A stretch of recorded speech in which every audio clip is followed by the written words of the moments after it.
High বন্ধুরা, তোমরা সবাই কেমন আছো?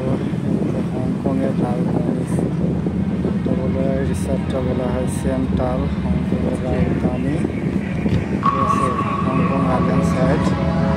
এখান থেকে প্রতিদিন রাত 8টায় একটা মিউজিক লাইট হয়, এটা দেখার জন্য অনেক অনেক টুরিস্ট করে। লাইটিং শুরু হয়েছে। এটা হলো হংকংয়ের নদী, এটা হলো দুই ভাগ, এটা হলো আইল্যান্ড সাইড, মাঝখানে এই নদী ঠিক আছে। এই নদী দিয়া এখানে ফেরি আছে বা নিচে ট্রেনও আছে, এই যে বড় বড় জাহাজ, জাহাজে যত টুরিস্ট আছে রিস্পেক্ট তারা ওইদিকে ভ্রমণ করে। আর ওই যে ওপারে ওটা যেটা দেখছো ওটা হলো গিয়া তোমার কলন সাইড।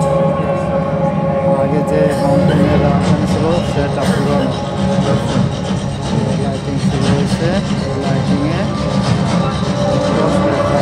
দেখার জন্য কলন সাইড থেকে, মানে নদীর ওপার থেকে অনেক টুরিস্ট এদের জন্য দেখার জন্য অপেক্ষা করে 10 মিনিট।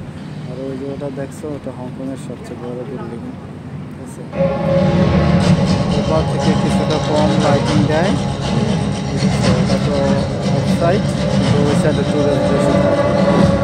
কিন্তু এবার এই নদী পার হলে, ঠিক আছে, এই যে নদীর মাঝখানে নদীর দুই সাইডে বিল্ডিং, নদীর মাঝেও, ঠিক আছে, বিল্ডিং। এই যে আমরা আসা বললাম হলো সেন্ট্রাল সাইড, এইটা টুরিস্টটা কীভাবে করতেছে। এটা হলো সেন্ট্রাল হংকং আইল্যান্ড সাইড, ঠিক আছে। এইখান থেকে হলো লাইটিংগুলো বেশি হয়, দেখছো। এই যে প্রত্যেকটা বিল্ডিংয়ে লাইটিং দিতেছে, প্রত্যেকটা বিল্ডিং।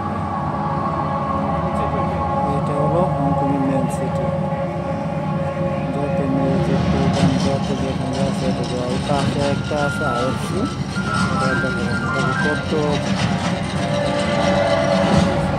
ডিজাইনের লাইটিং হচ্ছে।